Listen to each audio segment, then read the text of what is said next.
लौंग, काली मिर्च, 51 बेलपत्र, कमलगट्टे किराने की दुकान पर मिल जाते हैं। शमी के पत्ते नहीं मिले तो चावल चढ़ा देना, अक्षत चढ़ा देना। शुद्ध घी थोड़ा सा कटोरी में और एक घी का दिया, शक्कर मात्र थोड़ी सी, दूध, फल, दही। शिवलिंग बनाने के लिए जो भी मिट्टी आपके पास में हो, आपके गमले की हो चाहे जमीन पे कहीं से भी मिट्टी ले आना, कोई भी मिट्टी हो। सफेद पुष्प, 31 चावल के दाने पहले से गिन के रख लेना चढ़ाने के लिए। 11 इलायची पहले से गिन कर रख लेना। 2 जनेऊ शिव जी को चढ़ाने के लिए। धूप बत्ती, घी का दीपक, पूजा की थाली जिसमें चंदन अबीर गुलाल सब रखकर आप तैयारी कर लेना। चावल, अबीर, गुलाल। और आरती के लिए एक दिया अलग और पूजन के समय पर जलाने के लिए एक दिया अलग।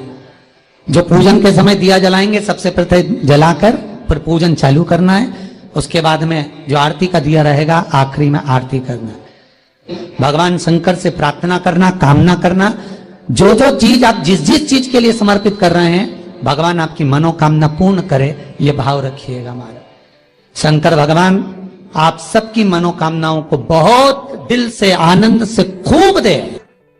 लिंग पुराण के अंदर वर्णन करा कि शंकर भगवान के शिवलिंग पर जल क्यों चढ़ाया जाता है, कि शंकर भगवान ने यही श्रावण के महीने में विष पिया था, तो 33 कोटि देवताओं ने जल का अभिषेक किया उस कंठ की जलन को रोकने के लिए। गाय का दूध भी चढ़ाया कंठ की जलन को रोकने के लिए।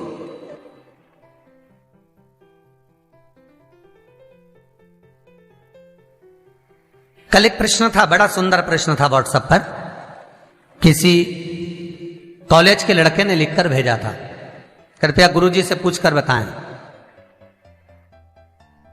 कि सबसे ज्यादा दूध श्रावण के महीने में ही शंकर भगवान पर क्यों चढ़ता है, उसका वैज्ञानिक कारण क्या है।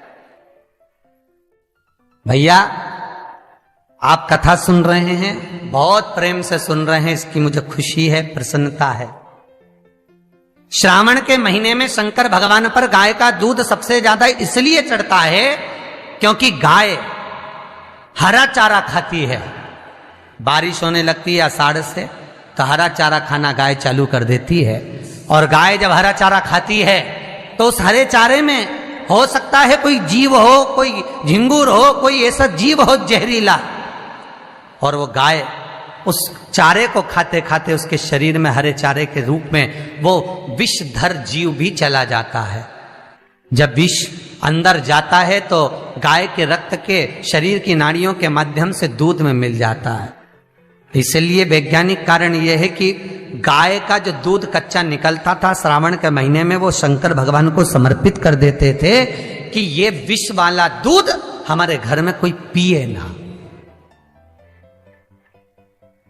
इसलिए शंकर भगवान को कच्चा दूध चढ़ता है, पका हुआ नहीं, क्योंकि कच्चा दूध अगर श्रावण के महीने में हम पिएंगे तो हो सकता है उसमें कोई जीव हो और वो हमारे भीतर जाए विष उत्पन्न कर दे।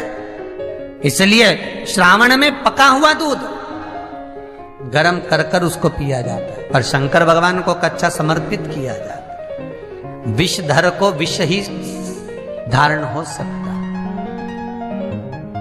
ये वैज्ञानिक कारण।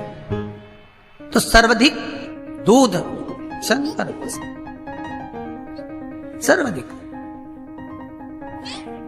भगवान को समर्पण का भाव। तो यहां शिव महापुराण की कथा कहती है, एक भगवान शंकर के लिंग में, लिंग महापुराण कहती शिव जी के शिवलिंग के अंदर कोटि ब्रह्मांड का तेज पुंज, सूर्य का तेज, चंद्र का तेज उसमें विराजमान रहता है।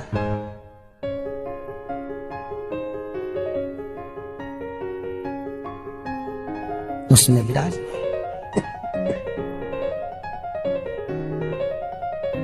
सारा तेज पुंज उस लिंग के अंदर विराजमान है। चाहे वो शिवलिंग पुराना हो चाहे नहीं,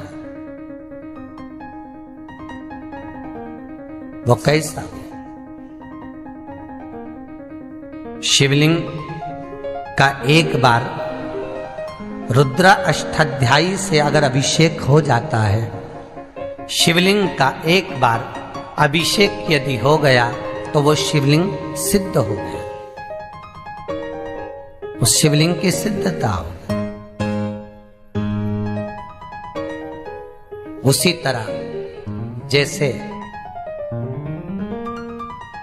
घर के अंदर बैठकर आप 27 मनके की माला जप रहे हो, घर के अंदर बैठकर 30 मनके की माला जप रहे हो, घर के अंदर बैठकर 108 मनके की माला जप रहे हो, आप जितने भी मनके की माला घर के अंदर बैठ रहे हो और जप रहे हो, उसका पुण्य आपको प्राप्त होगा, मना नहीं है, मिलेगा। पर रुपये में से 54, रुपये में से कितना मिल रहा है? 54, 25%। वही माला आप किसी मंदिर में, देवालय में, तीर्थ में जप रहे हो, उसका पुण्य मिलेगा केवल आधा, 50%, मात्र 50। महाराज, वही माला आप यदि पीपल, आंवला, समी, बेलपत्र, इन वृक्ष के नीचे अगर आप एक माला को लेकर बैठे हो और बिना आसन के, समी के वृक्ष के नीचे आप कोई मंत्र जप रहे हो, कोई बेलपत्री के पेड़ के नीचे मंत्र जप रहे हो, कोई आंवले के पेड़ के नीचे मंत्र जप रहे हो, किसी पीपल के वृक्ष के नीचे मंत्र जप रहे हो, तो वहां आसन लगाने की जरूरत नहीं होती। बिना आसन के अगर आपने एक माला का एक मन का भी अगर जपा है, शिव महापुराण कहती है, विष्णु पुराण कहती है कि 100% पुण्य आपके खाते में उस मंत्र का फल प्रदान कर देता है। उस मंत्र का फल।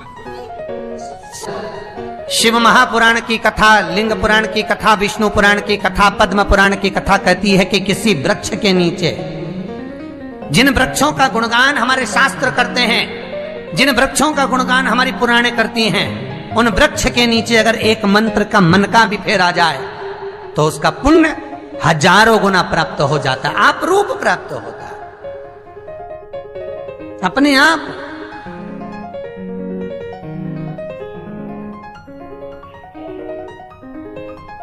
आप जिस पुण्य को करना चाहे, मेरा बहुत निवेदन है महाराज, बहुत प्रयास करा करो, प्रयास करना।